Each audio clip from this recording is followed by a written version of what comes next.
বিসমিল্লাহির রহমানির রহিম। আমি একেএম সরওয়ার জাহান, চট্টগ্রাম উত্তর জেলা যুবদলের যুগ্ম সাধারণ সম্পাদক। আমাকে আমার ছোট ভাই মিজান একটি প্রশ্ন করল। গতকাল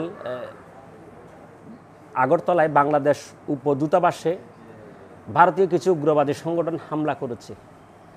বিষয়টা নিয়ে আমি ক্ষুদ্র মানুষের চিন্তা ভাবনা কি, আসলে বিষয়টি খুবই দুঃখজনক এবং নিন্দনীয় বিষয়।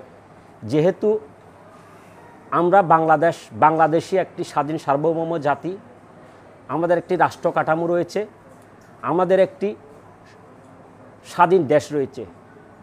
এখন ভারতের মতো বৃহৎ শক্তি যারা ধর্মনিরপেক্ষতার ধ্বজাধারী, তারা এখন ধর্মনিরপেক্ষতাকে পাশ কাটিয়ে উগ্রত্ববাদী হিন্দুত্ববাদকে পুঁজি করার জন্য আমাদের বাংলাদেশ দূতাবাসে যেভাবে সম্পূর্ণ অন্যায়ভাবে বর্বরোচিত এবং সম্পূর্ণ অনৈতিকভাবে হামলা চালিয়েছে, এই বিষয়টি খুবই নিন্দনীয় এবং দুঃখজনক।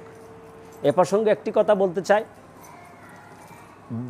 ভারত একটি ধর্মনিরপেক্ষতাবাদী দেশ, কিন্তু ভারতের আচার আচরণ এবং রাষ্ট্রকাঠামো এবং সরকারের আচরণটুকু আমাদের মনে হচ্ছে কেমন জানি হিন্দুত্ববাদকে পৃষ্ঠপোষকতা করার জন্য, হিন্দুত্ববাদকে লালন করার জন্য ওরা উঠে পড়ে লেগেছে, যা এই উপমহাদেশের জন্য খুবই নিন্দনীয় বিষয়।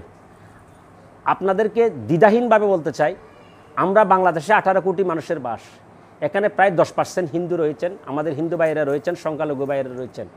কিন্তু আপনারা একটি উদাহরণ সৃষ্টি করতে পারবেন না, দেখাতে পারবেন না বাংলাদেশে কোনো মন্দিরে হামলা হয়েছে, বাংলাদেশে কোনো ধর্মীয় প্রতিষ্ঠানে হামলা হয়েছে।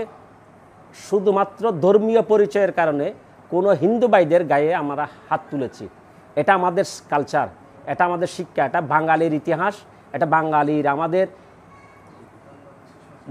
বাংলাদেশি সংস্কৃতি এবং আমরা যে মিলেমিশে থাকার যে উদাহরণ আমরা বাংলাদেশে সৃষ্টি করেছি, অত্যন্ত দুঃখজনক। আমাদের পার্শ্ববর্তী পশ্চিমবঙ্গ যেটা হয়ে ওঠেনি, আর ভারতবর্ষে এটা কল্পনা করা যায় না।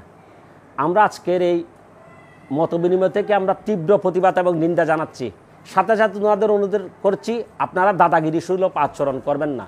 বাংলাদেশের সাথে সমমর্যাদা নিয়ে বাংলাদেশকে সুযোগ দেন, কথা বলেন। আমরা অন্যায় অবৈধ ট্রানজিট আপনাদেরকে দিব না।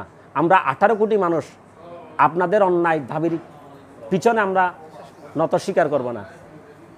আমি আশাবাদ ব্যক্ত করব ভারতীয় জনগণ সেটা উপলব্ধি করতে পারবে। আমাদের বাংলাদেশেরও কিছু ভারতীয় লেজির ভিত্তিকারী কিছু ভারতীয় দালাল, ওরা উপলব্ধি করতে পারবে জিনিসটাকে। আপনারা ইসকন বা অন্যান্য যে কোনো ধর্মীয় সংগঠনকে আমরা তীব্রভাবে প্রতিবাদ জানাই।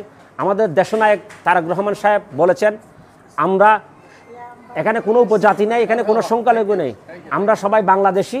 আমরা বৃহত্তর বাংলাদেশকে ভালোবেসে শহীদ রাষ্ট্রপতি জিয়াউর রহমানের 19 দফা বাস্তবায়ন করে সুন্দর সুশৃঙ্খল একটি আধুনিক বাংলাদেশ আমরা করতে চাই এবং এগিয়ে যেতে চাই।